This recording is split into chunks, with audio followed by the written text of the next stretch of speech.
Olá, sejam bem-vindos a mais o Princípio Era a Bola, o podcast da Tribuna Expresso em que descomplicamos o futebol. Estamos a gravar na manhã de segunda-feira, 12 de janeiro, e não garantimos que os festejos em Guimarães já tenham terminado.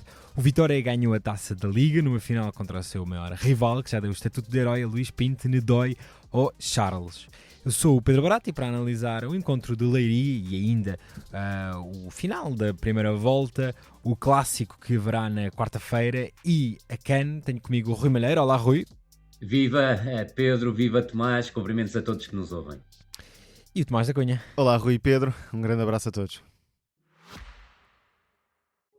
O Expresso tem uma nova subscrição que lhe dá acesso completo ao The New York Times, com atualidade, jogos, culinária e muito mais. E ainda aos conteúdos exclusivos da SIC Notícias, incluindo o Direto Vertical, a nova e inovadora emissão que se adapta ao seu smartphone. Subscreva em expresso.pt/digital. Expresso, liberdade para pensar.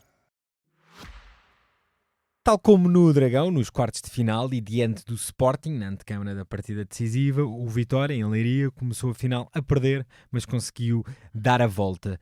Tomás, antes de irmos a mais detalhes técnico-táticos sobre o jogo, sei que estiveste em Leiria, explica-nos um bocado do ambiente e do que é que sentiste que foi o significado deste feito para um clube que é vivido por tanta gente com tanta paixão.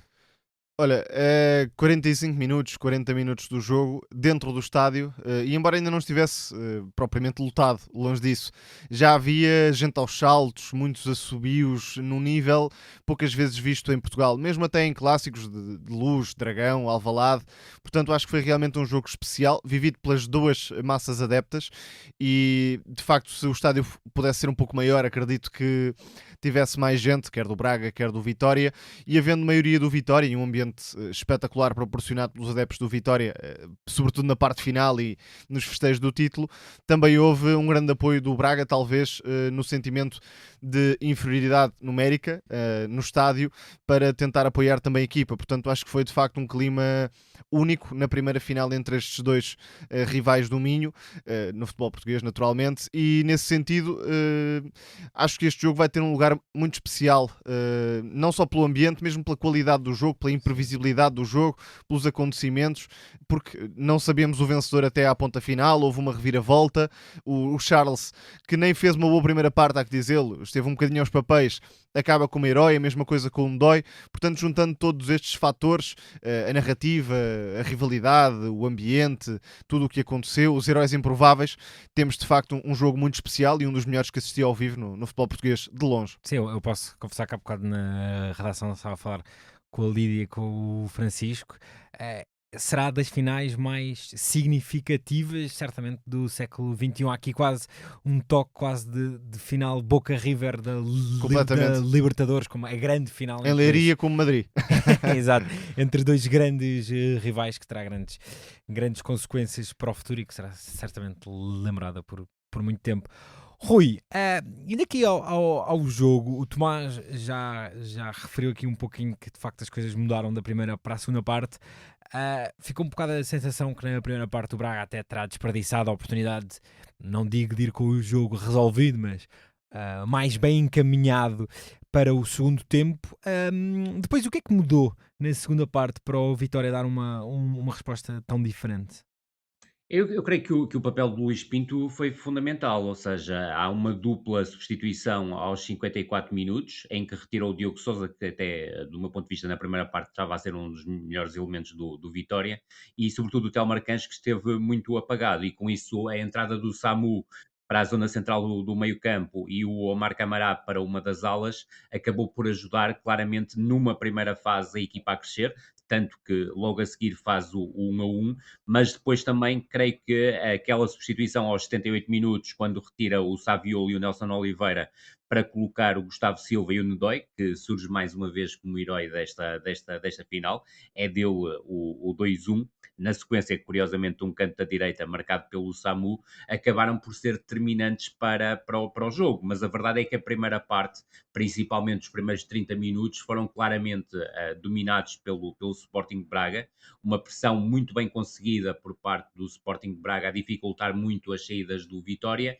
e a capacidade que a equipa do Sporting de Braga também denotou para conseguir superar a pressão do Vitória. Pressão essa que tinha sido muito importante para o Vitória no jogo diante do Sporting, nas meias finais, em que dificultou muito as ligações dos Leões. Agora, a verdade é que a partir dos 30 minutos, quando a equipa do Sporting de Braga baixa a pressão, e salientar muito o papel do Grealish como referência dessa pressão mais adiantada em relação a João Moutinho, a verdade é que a equipa do Vitória começou a crescer, começou a chegar à baliza adversária, mas a verdade é que a grande oportunidade para acontecer o 2-0, e deixa-me sublinhar obviamente o 1-0 marcado pelo Dorgeles, num livro absolutamente fantástico, a verdade é que acabou por ser o Strata a negar mais um golo ao Dorgeles, podia ter valido ali o 2-0 e podia ter tornado a final completamente diferente.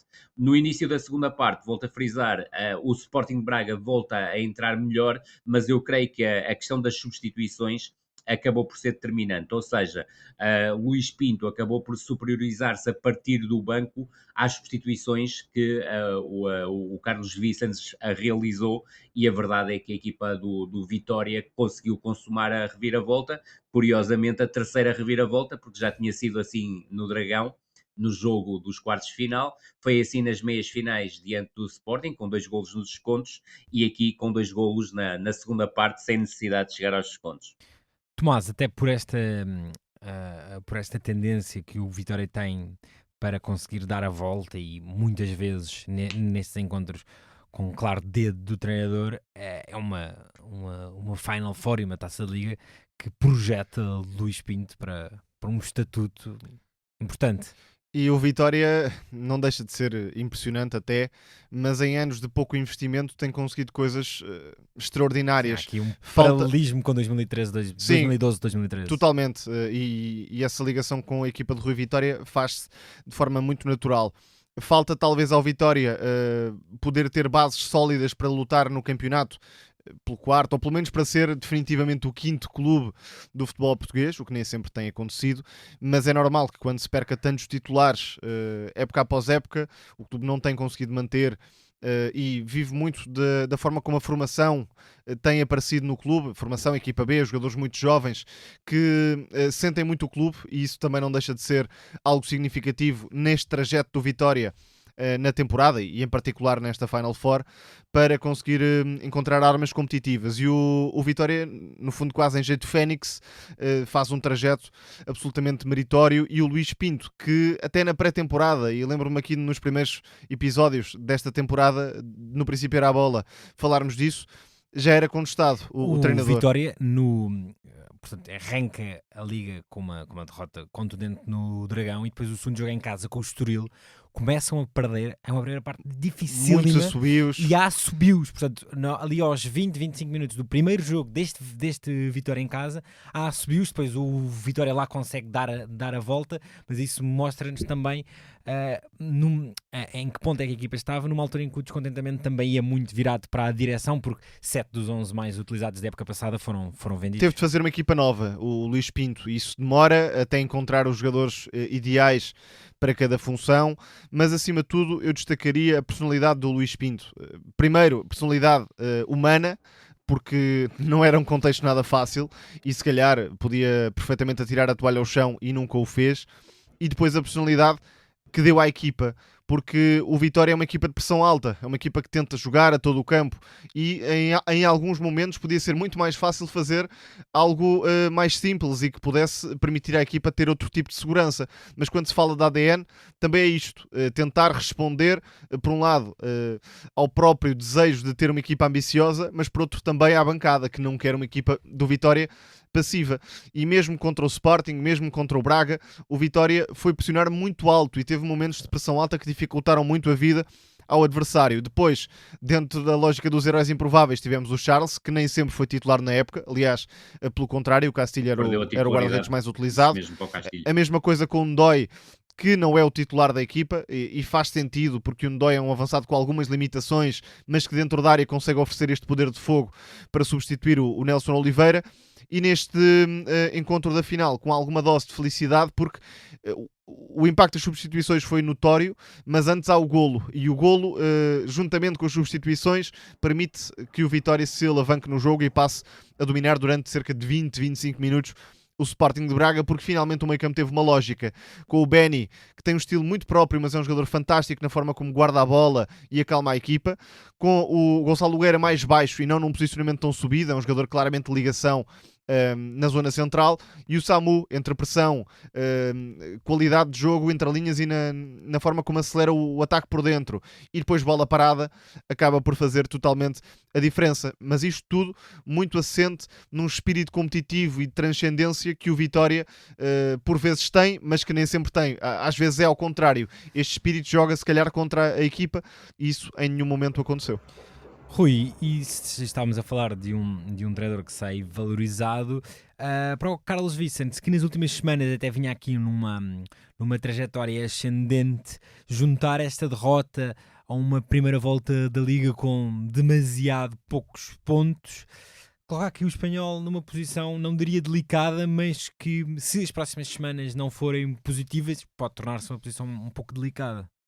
Fica bem mais complexo, mas eu creio que esta época ensina duas coisas: é que se teria sido precipitado a admitir o Luís Pinto numa fase tão precoce da temporada, teria sido um equívoco do meu ponto de vista, independentemente de me parecer que o Vitória neste mercado e sobretudo com o impacto do triunfo na Taça da Liga vai ainda perder unidades nucleares, o que vai obrigar o Luís Pinto a tentar de novo a equipa, mas no lado do Sporting de Braga também me parece que, apesar de perceber, obviamente, que o lugar no campeonato não é o lugar que a equipa ambicionava e, sobretudo, numa época em que o Benfica, mas também o Sporting, têm perdido mais pontos, podia haver mais capacidade do Sporting de Braga para estar a lutar pelos lugares cimeiros. Agora, é importante não esquecer que a equipa do Sporting de Braga fez um grande investimento no mercado e as aquisições do Paulo Victor e do Dorgelé já atingindo os dois dígitos, que era algo novo na história do Sporting de Braga, elevaram a pressão, mas a verdade é que António Salvador percebeu no início de setembro que se calhar a equipa do Sporting de Braga não ia lutar pelo título ou pela Liga dos Campeões e transferiu o Roger, e esse é um encaixe importante e é uma saída muito importante na equipa do Sporting de Braga. Eu percebo perfeitamente a tua questão. Acho que a derrota na Taça da Liga vai marcar os adeptos da equipa do Sporting de Braga, mas a verdade é que me parece é que Carlos Vicens oferece um projeto à equipa do Sporting de Braga que é muito interessante, não só pela qualidade de jogo, mas pela valorização de quem joga. E, do meu ponto de vista, também seria precipitado que fosse demitido. Agora, é importante não esquecer que a equipa do Sporting de Braga no meio desta semana, joga com o FAF para a Taça de Portugal, pode dar o salto para as meias finais da competição, e acho que isso é tremendamente importante e é um troféu que a equipa do Sporting de Braga pode vencer.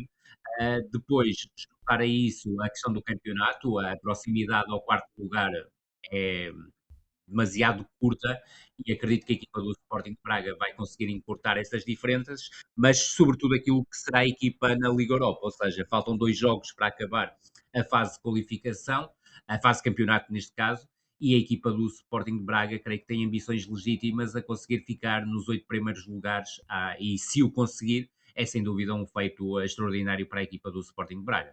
E se aqui fomos muito críticos do Carlos Vicens naquela fase inicial da temporada, em que acho que o Braga tinha melhores resultados do que as exibições apontavam, uma rigidez extrema que anulava as principais qualidades dos melhores jogadores do Sporting de Braga, nesta altura acho que é o oposto. O Braga até tem merecido outros resultados que nem sempre estão a existir. Falta sobretudo, além de outro rigor e de outra imponência defensiva, que a equipa continua a não ter, embora, por exemplo, o Lagerbielke seja um bom defesa, tem algumas limitações quando o jogo não está de feição, e acaba por ficar ligado também ao lance que dá a vitória neste jogo. O Ndói Ao passa-lhe por Vitória. cima. O Ndói é de facto muito imponente, e o Lagerbielke perde aquele duelo que não podia perder. Mas na forma como o Braga se comporta ao longo dos 90 minutos, há muitas oscilações. A equipa muitas vezes está em vantagem e não consegue gerir essa vantagem de um modo seguro e que permita terminar na frente do marcador. e isto tem de ser obviamente corrigido. Agora, em termos de conhecimento do plantel, adequação estratégica dentro do modelo e da estrutura privilegiada por Carlos Vicens, parece-me que o treinador já está muito dentro da realidade do Sporting de Braga e de como pode potenciar o plantel do Sporting de Braga, que obviamente tem muita qualidade técnica, além dos investimentos altos, como o Dorgelês ou o Paulo Victor, que são jogadores obviamente com um nível acima da média. Eu destacaria também o Grealish, que tecnicamente é qualquer coisa e foi determinante na superioridade do Braga no primeiro tempo em termos de pressão, mais subido do que João Moutinho, ia roubar muitas bolas na zona central.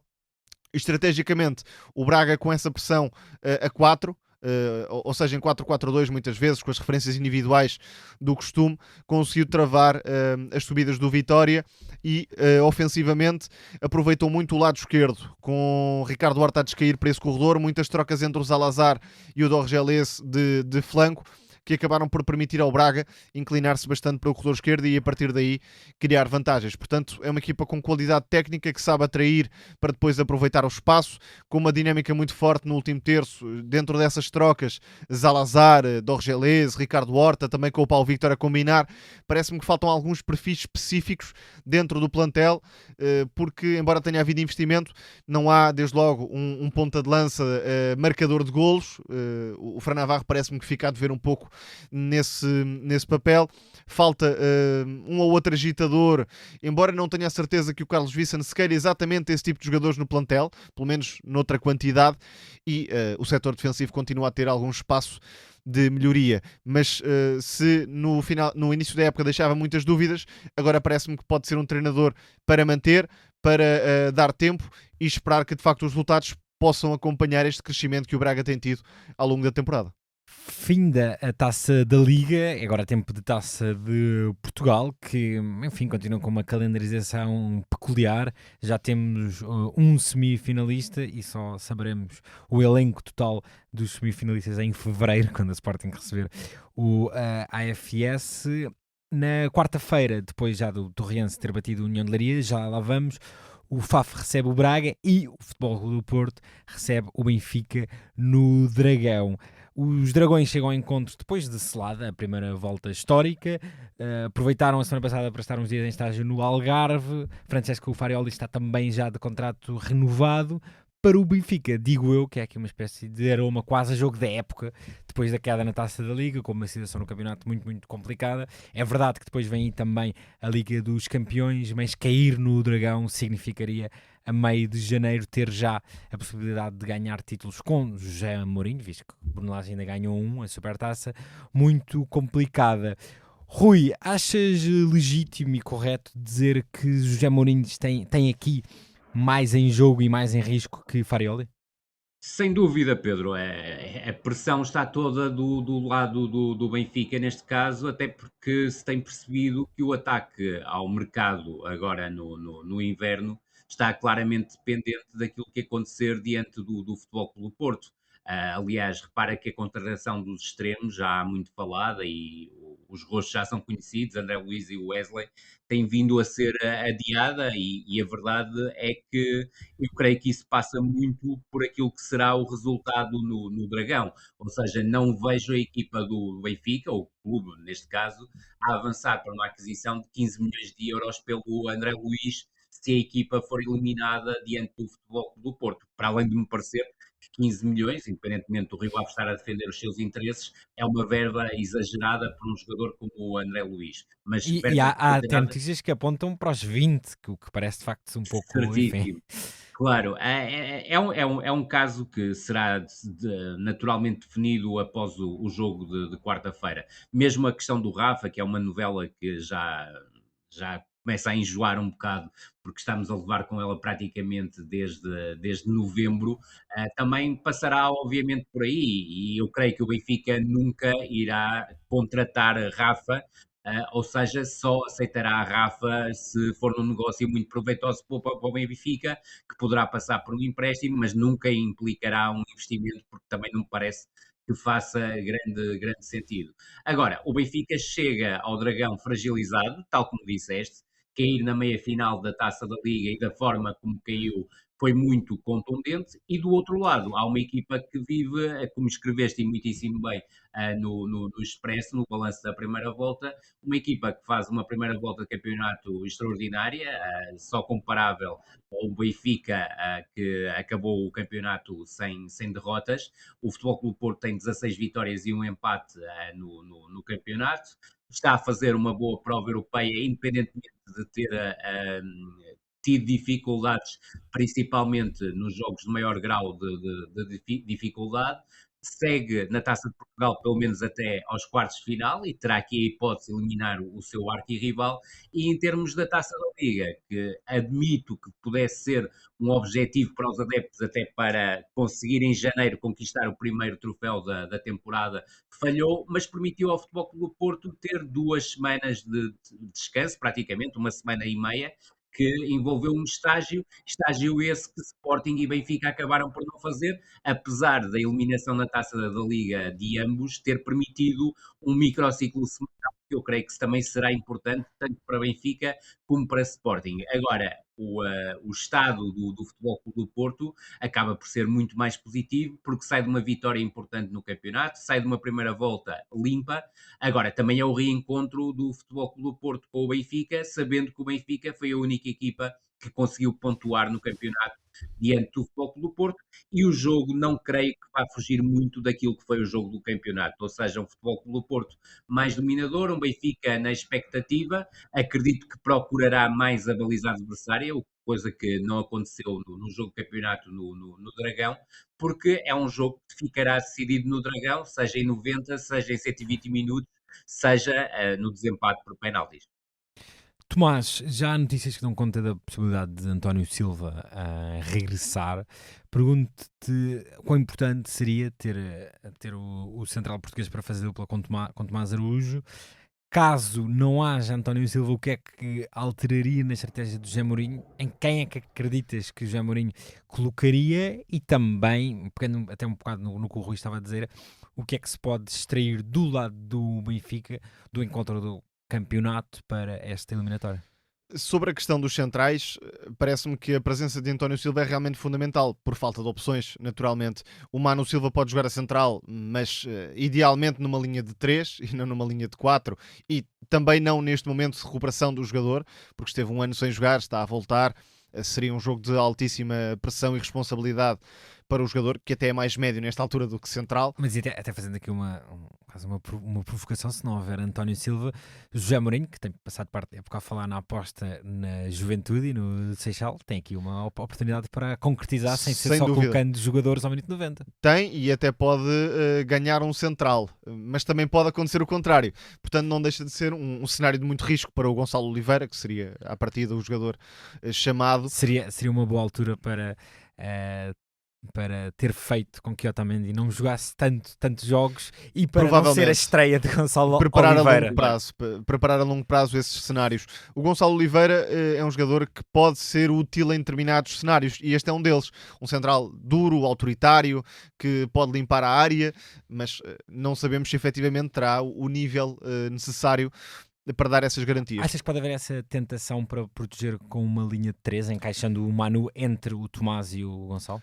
Não sei se será o caso pelos movimentos dos interiores do Porto. Para José Mourinho pode ser mais importante controlar esses movimentos de ruptura de Gabriel Veiga e Froholt. Talvez seja por aqui o início do jogo do Futebol Clube do Porto, mas veremos se não há Rodrigo Mora. Esse controle foi uma das virtudes no clássico do campeonato, em que o Froholt foi uma das chaves de José Mourinho, e esta é outra das dúvidas a nível individual que o Benfica me coloca, porque o Manu Silva fisicamente está muito aquém do patamar competitivo para fazer um jogo de acompanhamento durante 60 minutos, 70 minutos, caso seja titular, e por isso não sei se José Mourinho não irá com Rios e Auschwitz neste papel de encaixe no meio campo. Depois, com o Leandro Barreiro mais subido, o Sudakov e talvez o Sidney Lopes Cabral, que pode ser aqui o Luque Bacchio, não havendo Luque Bacchio, deste encontro, para ter um jogador mais direto e que possa aproveitar o espaço. De qualquer forma, parece-me que a responsabilidade de mudar o que aconteceu no campeonato está do lado do Porto, porque aí, e falámos aqui desse jogo na altura, obviamente, pareceu-me que o Porto estava muito macio, não quis ser aquela equipa sufocante que tinha sido até então, e acabou por deixar o Benfica muito à vontade no jogo, embora tenha sido superior, mas não de forma contundente. Aqui volta a colocar-se a mesma ideia. O Porto tem tudo para psicologicamente colocar-se por cima do Benfica desde o início, para aproveitar o ambiente do Estádio do Dragão, ou então pode levar isto quase para um território em jogo neutro, exagerando um bocadinho, mas para um jogo de muito conforto para o Benfica, onde o 0-0 até se possa arrastar se o Porto não tomar alguns riscos no jogo. Veremos, porque sendo eliminar, basta haver um golo para depois termos uma montanha russa de acontecimentos, e se calhar um jogo até 3-2 ou 2-3 para qualquer uma das equipas. Portanto, inicialmente creio que é o Porto que pode fazer algo diferente do que aquilo que fez no campeonato. Vamos ver se com o Tiago Silva ou não, é um dos pontos de interrogação no imediato, com o Kivior no lado esquerdo. E há outra... Acreditas em Tiago Silva, que já não joga há um mês, uma paragem assim tão prolongada, mas... Acredito no sentido de ter o Kivior mais preocupado com o extremo direito do Benfica, que pode ser, eventualmente, o Sidney Lopes Cabral. Mas sei que isto é um tema muito presente na cabeça da maior parte dos adeptos, neste caso do Porto, lembrando a tal história com o Militão, mas não me parece que Farioli tenha esse pensamento. E ouvi o Arteta dar uma explicação que acho que devemos adotar no pensamento de um plantel. Fala de starters e finishers, e não em titulares e suplentes.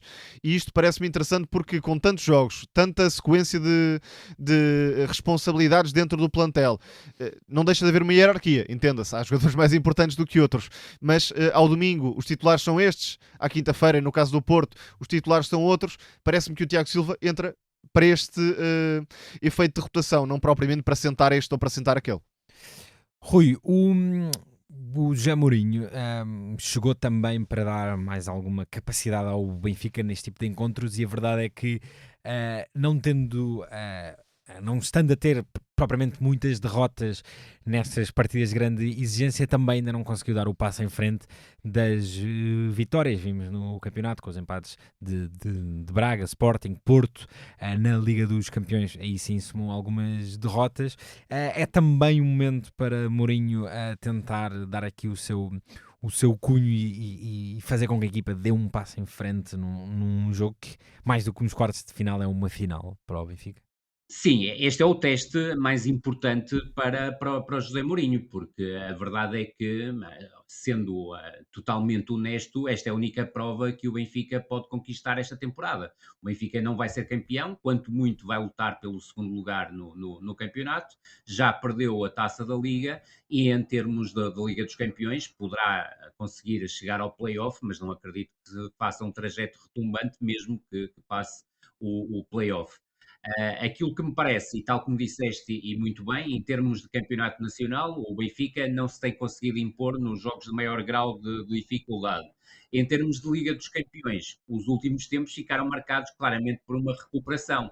Agora, também é preciso não esquecer que o Benfica derrotou um Ajax completamente em ruínas, por exemplo, e esse é um aspecto muito importante, e veremos também aquilo que fará diante da Juventus fora de casa, e a Juventus também está longe de atravessar um momento fulgurante. Agora, este jogo parece-me claramente marcar decisivamente a temporada. Até, volto a frisar, a questão do mercado será absolutamente decisiva para saber que ataque é que o Benfica fará, mesmo, pronto, já sendo falado e mais do que uma vez, na questão dos dois extremos, do próprio ponta de lança do Luca, que hoje estará haverá um avanço em termos de negociações, mas não creio que seja fechado antes do jogo de quarta-feira, até porque as verbas envolvidas para um empréstimo são muito altas, e sobretudo para um jogador ao Luca.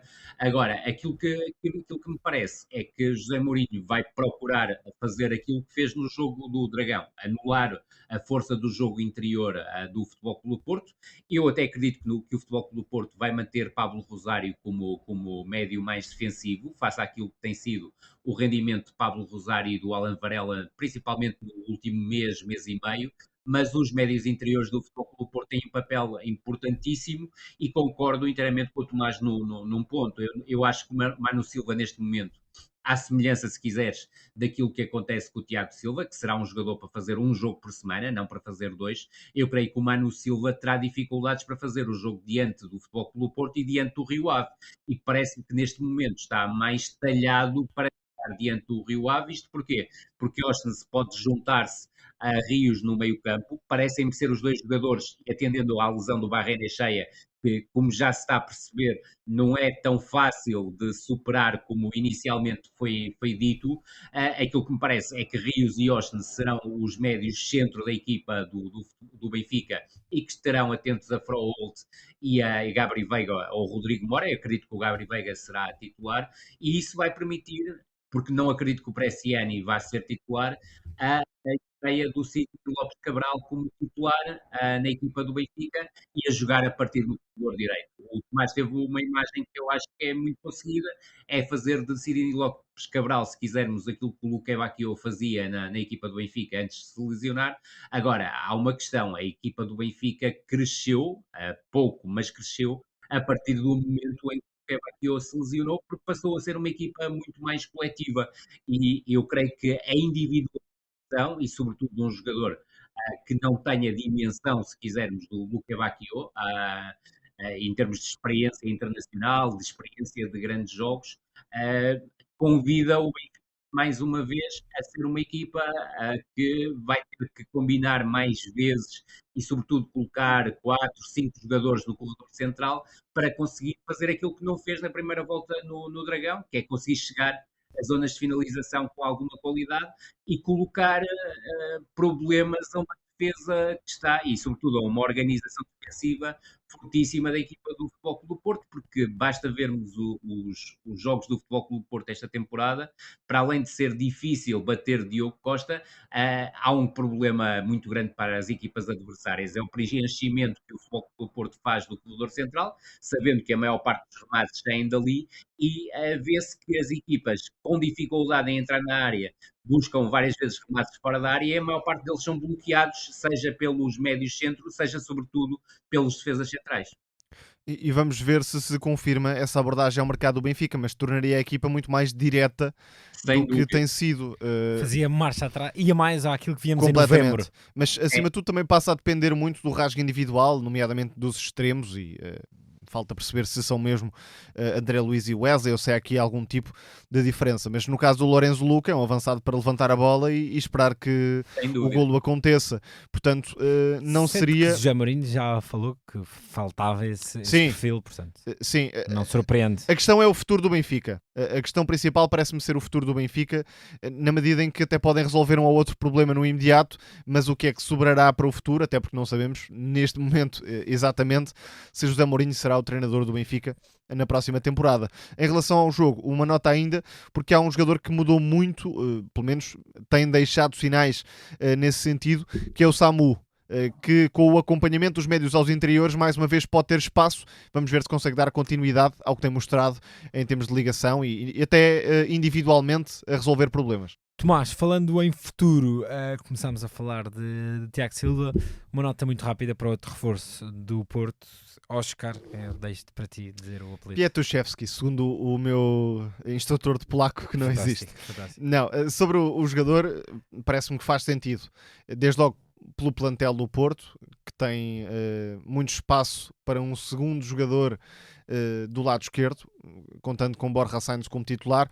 Esta é outra razão que pode dar tempo a Piatuszewski de crescer tranquilamente como segunda opção. É o rendimento de Borja Sainz e a preferência de Farioli pelo jogador espanhol.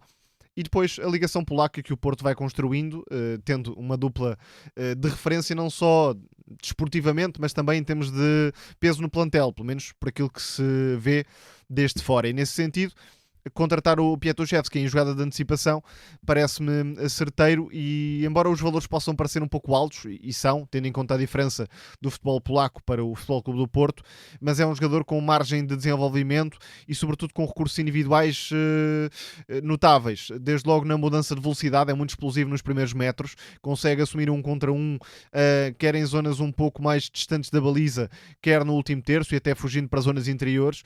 Tem alguma margem de progressão do ponto de vista da decisão e, sobretudo, na definição em termos de concretização, procura da baliza, mas é algo que os extremos deste tipo não desenvolvem tão cedo. Portanto, tem todo o tempo de o fazer. Acredito que essa seja também uma das missões de Farioli para os próximos tempos, sem grande pressão para o jogador.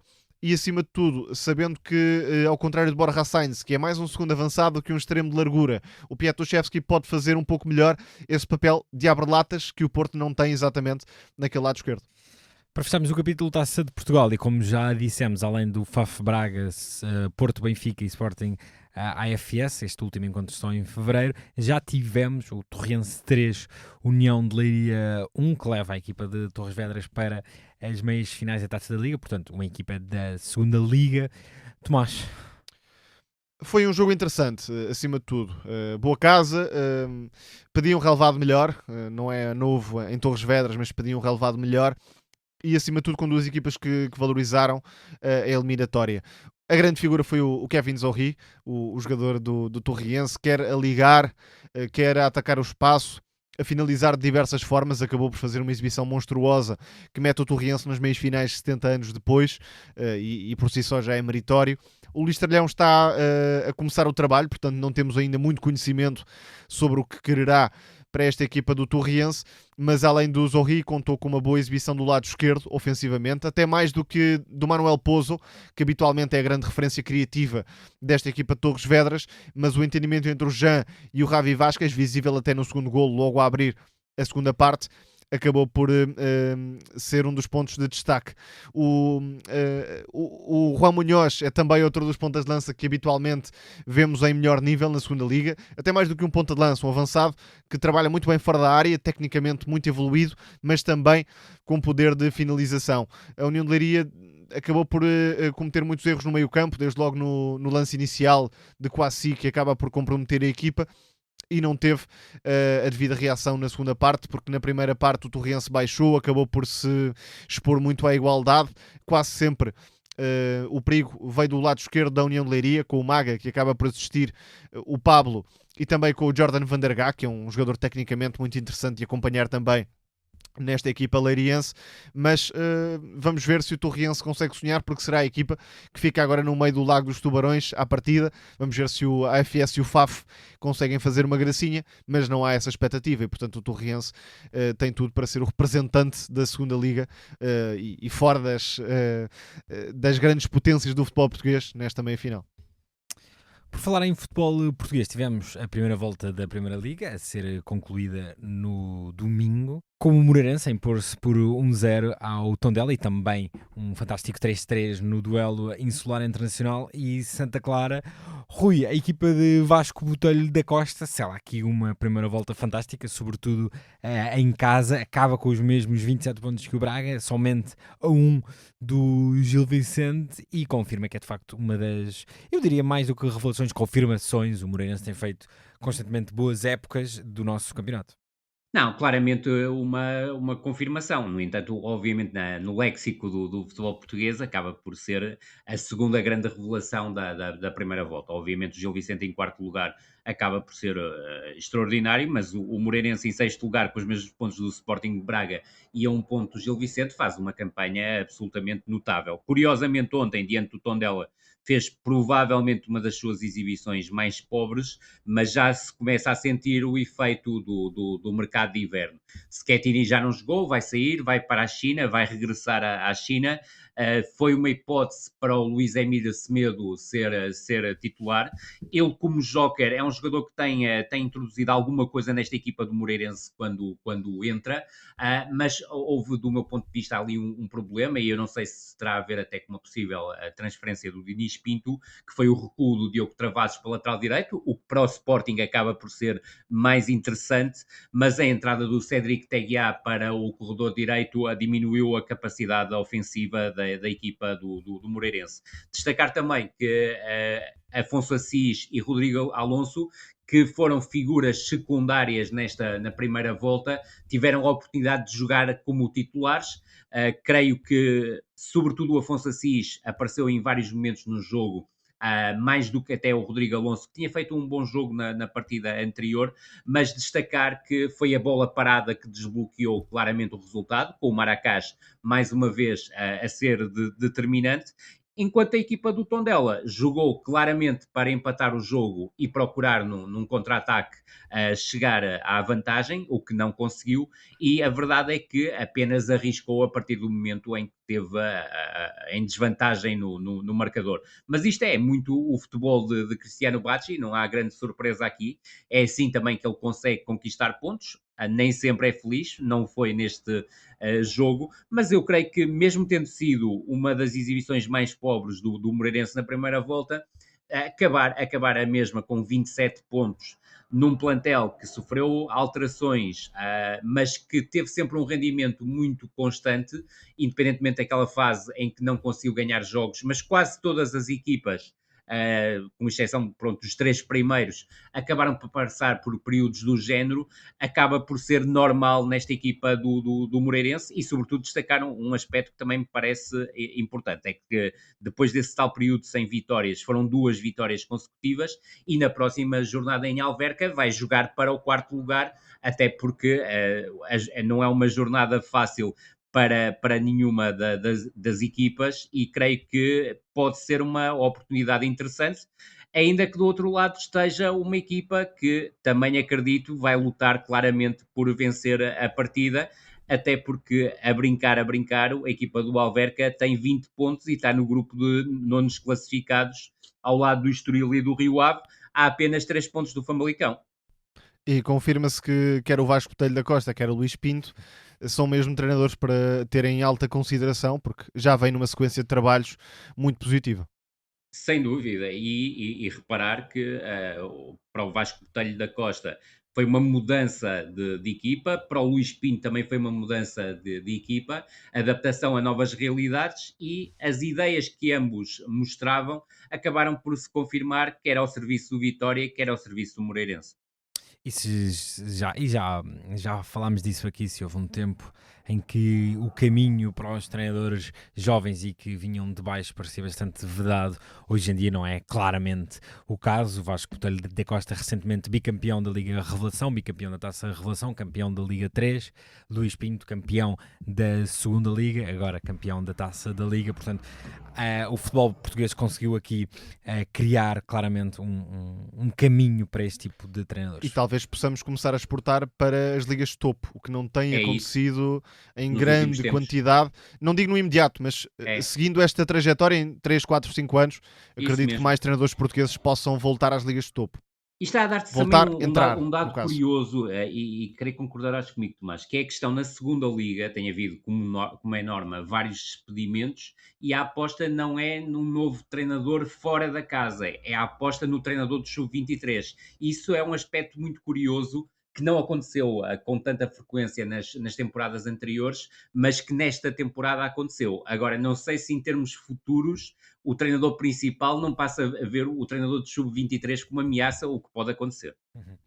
E também pelo modelo de propriedade que muitos clubes têm, o treinador passa também a ser um ativo muito interessante. Ainda recentemente vimos o João Nuno, o treinador que foi do Belenenses para o Estrela, que deixou um valor muito, muito interessante. Pensava que ias falar do Rosénior. Também, mas noutro patamar. O treinador que basicamente manteve os mesmos patrões. Vamos agora fechar com a CAN, um dos torneios de seleções de memória recente que tem sido mais previsível. Tem os Colossos feito o seu caminho. Chegamos aos quartos de final com o alinhamento mais esperado. Aí também não houve propriamente grandes surpresas, apesar de ter havido grandes duelos. O Senegal bateu o Mali, o Egito a Costa do Marfim, a Nigéria superou a Argélia e os Camarões bateram o Marrocos, o que nos dá grandes meias finais na quarta-feira, 2 duelos entre equipas mais do norte e outras equipas um pouco mais a sul. A Marrocos, a anfitriã favorita, que teve algumas dúvidas durante um torneio, recebe a Nigéria, que está de facto com um jogo bem mais alegre e feliz do que no passado recente, e que vem até de falhar a qualificação para o Mundial, e o Egito, com o Mo Salah ainda e sempre à procura da sua CAN, voltará a defrontar o Senegal. Recorde-se que em 2022 houve aqueles 2 duelos decididos nos penaltis, ambos para o lado de Sadio Mané, que era a final da CAN, que era o play-off na altura para o Mundial do Qatar. Tomás, não sei se queres olhar mais para o que já aconteceu, mais para o que vem aí, estás à vontade. Tirando o caso de Moçambique, que por razões óbvias também acabou por nos entrar como um dos destaques dos primeiros tempos de CAN, mas a verdade é que a prova só começou mesmo nos quartos de final, e não deixa de ser até um pouco contraditório, mas com bons alojamentos, bons centros de treino, bons relevados, bons estádios, bom clima, isto tudo acaba por beneficiar as seleções mais fortes e tornar o torneio também um pouco mais óbvio nesse sentido. Sem tanto espaço para surpresas, e a CAN normalmente é um espaço de surpresas. Raramente temos um quadro tão perfeitinho, entre aspas, nas fases adiantadas. O alargamento do torneio também, obviamente, leva a que haja menos espaço para surpresas nas fases iniciais. Sim, na fase em relação às meias finais, parecem-me juntar de facto as seleções mais fortes. Há alguma pena pela Argélia, que tinha potencial, pelo menos futebolístico, para chegar um pouco mais longe. E teve grandes momentos no torneio, mas foi claramente inferior à Nigéria. Sim, e é uma seleção muito desigual. Joga muito bem, mas não tem os argumentos coletivos e defensivos que são necessários. Agora, já que falamos da Argélia, o encontro dos oitavos de final contra a República Democrática do Congo provou que o Congo, de facto, a confirmar o favoritismo no play-off, será um adversário muito duro para Equipa Portugal. Muito sólida, autoritária nos duelos, com bons jogadores individualmente, e falta o Issa, que à partida, se o Congo lá chegar, estará no Mundial, portanto atenção pelo menos ao que pode dificultar. Depois, sobre a Argélia, de facto não tem a consistência de outras equipas, como o Egito até, que não tem um futebol tão apelativo, mas que está no modo competitivo ao máximo, desde logo pela forma como o Osama Hassan, o treinador, conseguiu definir um sistema defensivo com muitas referências individuais que dificultaram muito o jogo da Costa do Marfim e provocaram muitos erros que depois deram um golo ao Egito.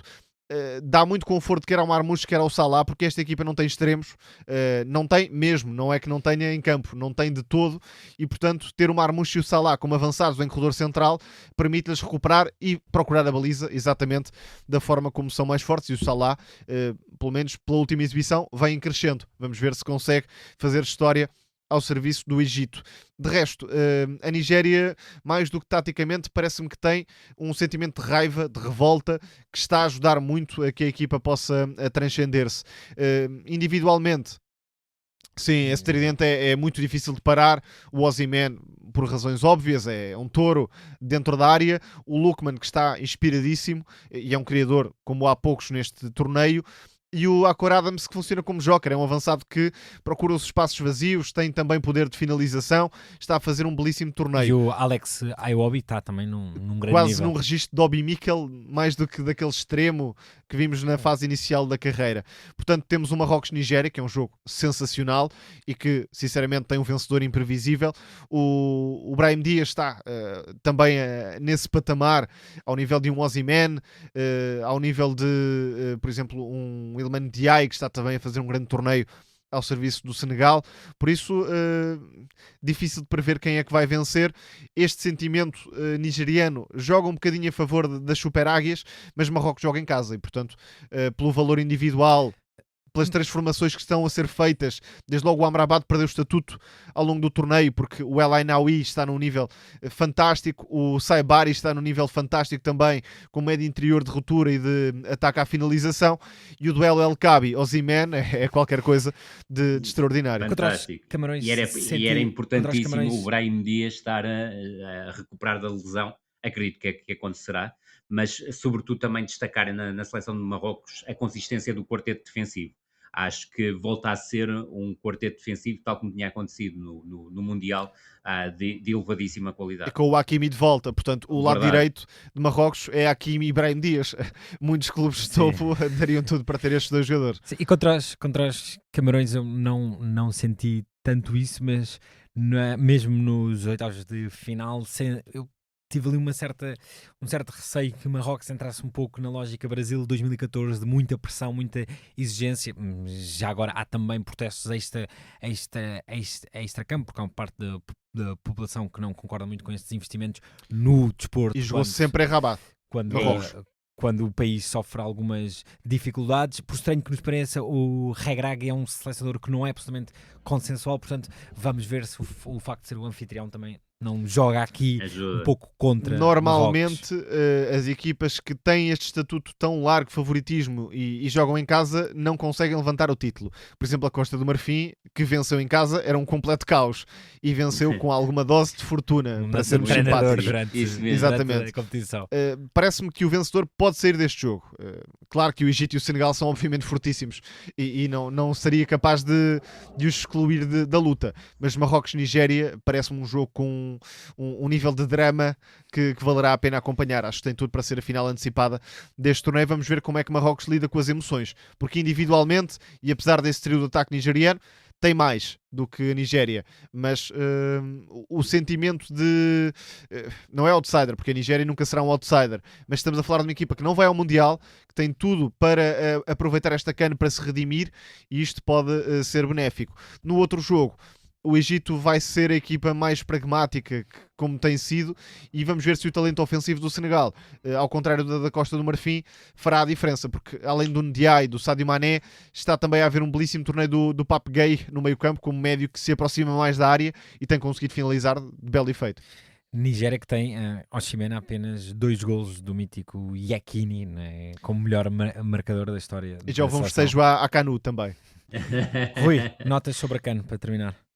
Eu vou muito ao encontro daquilo que o Tomás disse. Aliás, o Tomás tem feito uma análise perfeita da CAN.